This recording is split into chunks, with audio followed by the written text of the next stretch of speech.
నమస్తే అండి. ముందుగా నా పేరు భానుప్రకాష్ శర్మ. చిన్న విషయం ఒకటి ఉంది, జోసెఫ్ రావణాన అంటే ఇప్పుడు మనం ఉండేటువంటి యొక్క నైతిక విలువలు అనేవి కొన్ని ఉంటాయి. సనాతన సాంప్రదాయం ఒకటి ఉంటుంది, హైందవ ధర్మం ఉంటుంది, మనకు ఉండేటువంటి సంప్రదాయాలు ఒక విధంగా ఉంటాయి, ఆచారాలు ఒక విధంగా ఉంటాయి. వీటన్నిటినీ కూడా పక్కన పెట్టి ఒక మనిషికి సంబంధించినటువంటి యొక్క ధర్మాన్ని నిర్దేశించి మాట్లాడే ప్రతి మాట ఆచితూచి ఎంతోమంది మాట్లాడుతూ ఉంటాం. అది మనకు ఉండేటువంటి సన్యాసులైనా, లేదా పీఠాధిపతులైనా, మఠాధిపతులైనా, లేదా మనకు ఉండేటువంటి బ్రాహ్మణులు అయినా, లేదా ఇంకొకళ్ళు ఎవరైనా కూడా మనం ఏదైనా ఒక విషయము, ఒక ఆచారం గురించో, ఒక పద్ధతి గురించో మాట్లాడాలి అంటే ఒక విధానం అనేది ఉంటుంది. లేదు కనీసం ఒక మనిషితో మనం మాట్లాడేటప్పుడు ఒక విధానం అనేది ఉంటుంది. మనం ఎక్కడ చూసినా కూడా ఇప్పుడు మనం నోటికి ఎంత వస్తే ఎంత వాగుతున్నాం, ఈశ్వరుడు నోడిచ్చాడు కదా అని చెప్పి మనం వాగుతున్నాము అంటే అది కరెక్ట్ కాదు. ఇప్పుడు మనం చూస్తున్నటువంటి యొక్క ప్రజాస్వామ్య దేశంలో మనకి ఫ్రీడమ్ ఆఫ్ స్పీచ్ అనేది ఉంది, కరెక్టే. కానీ ఎంతవరకు ఒక మనిషికి సంబంధించినటువంటి ధర్మాన్ని అణిచివేతకి గురి చేసే విధంగా, లేదంటే ఈ యొక్క హైందవులు ఎవరైతే ఉన్నారో, ఇప్పుడు మన పాకిస్తానే అంటుంది హిందుస్థాన్ అని, అందులోనే తెలుస్తోంది మనం అందరం కూడా ఈ యొక్క హిందుస్థాన్కి సంబంధించినటువంటి వాళ్ళమే, హిందువులమే అని. మరి వీళ్ళకేం నొప్పో నాకు అర్థం కావట్లేదు. ప్రతి ఏది తీసుకున్నా దేశం అంటే నాకు గౌరవం లేదు, లేదంటే దేశం అంటే నాకు ఇష్టం లేదు, నాకు దేశం అంటే భక్తి లేదు అని డైరెక్ట్గా స్టేట్మెంట్స్ ఇచ్చే ఇలాంటి ప్రతి ఒక్కరిని కూడా తీసుకెళ్లి జైల్లో పారేయకుండా ఎందుకు బయట ఉంచాలంటారు?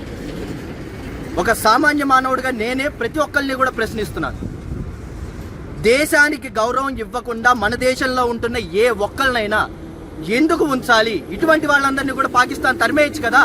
మనం బయట చూస్తున్నటువంటి సమతుల్యతతో ప్రతి ఒక్కళ్ళం కూడా ఇంచు మనం మాట్లాడే ప్రతి విషయం, అది మన అక్కతో అవ్వచ్చు, ఇంటెదురు వాళ్ళతో అవ్వచ్చు, పొరుగు వారితో అవ్వచ్చు, లేదా మనతో ఉండే మన ఫ్రెండ్తో అయినా అవ్వచ్చు.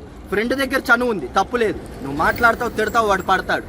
ఇక్కడ నువ్వు మాట్లాడితే తిట్టడానికి, లేదా ఇంకొకటి ఏదో నువ్వు అనంగాల్ని అందరూ కూడా కింద పడిపోయి దొరలడానికి ఇదేం నీ ఇల్లు కాదు. భారతదేశం ప్రతి ఒక్కళ్ళకి ఇది ఒక పుణ్యభూమి.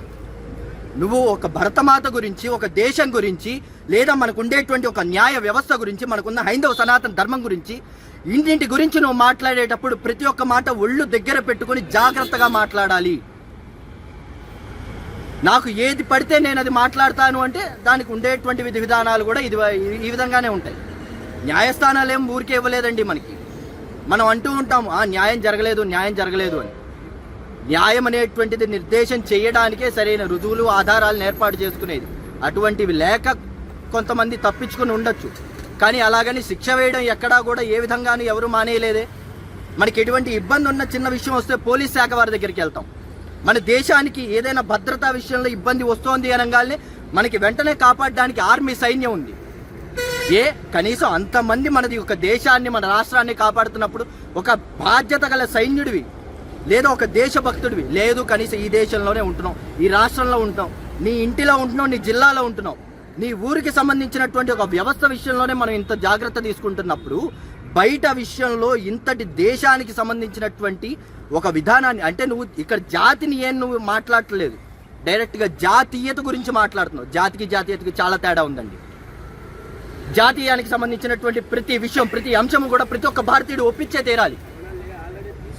ఎందుకంటే ఒక దేశ భక్తుడిగా నువ్వు ఈ దేశంలో ఉంటున్నావు అంటే నీ దేశాన్ని నువ్వు ప్రేమించి తీరాలి.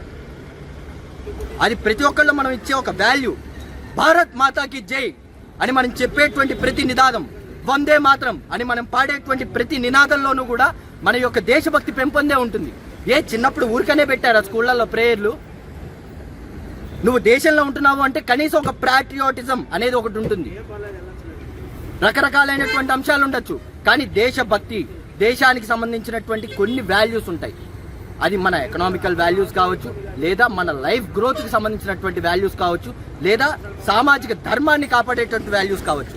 వీటన్నిటినీ కూడా ఎప్పుడు మన దేశంలో మనమే వాటిని జాగ్రత్త పరుచుకుంటూ బయట వచ్చేటువంటి ఏ దేశం వాళ్ళకైనా మనం తెలియచేయాలి. కానీ ఒక దేశాన్ని కించపరిచి మన దేశాన్నే మనం నేలమట్టం చేసుకునే విధంగా ఈ విధంగా మాట్లాడితే న్యాయ వ్యవస్థ సంగతేమో.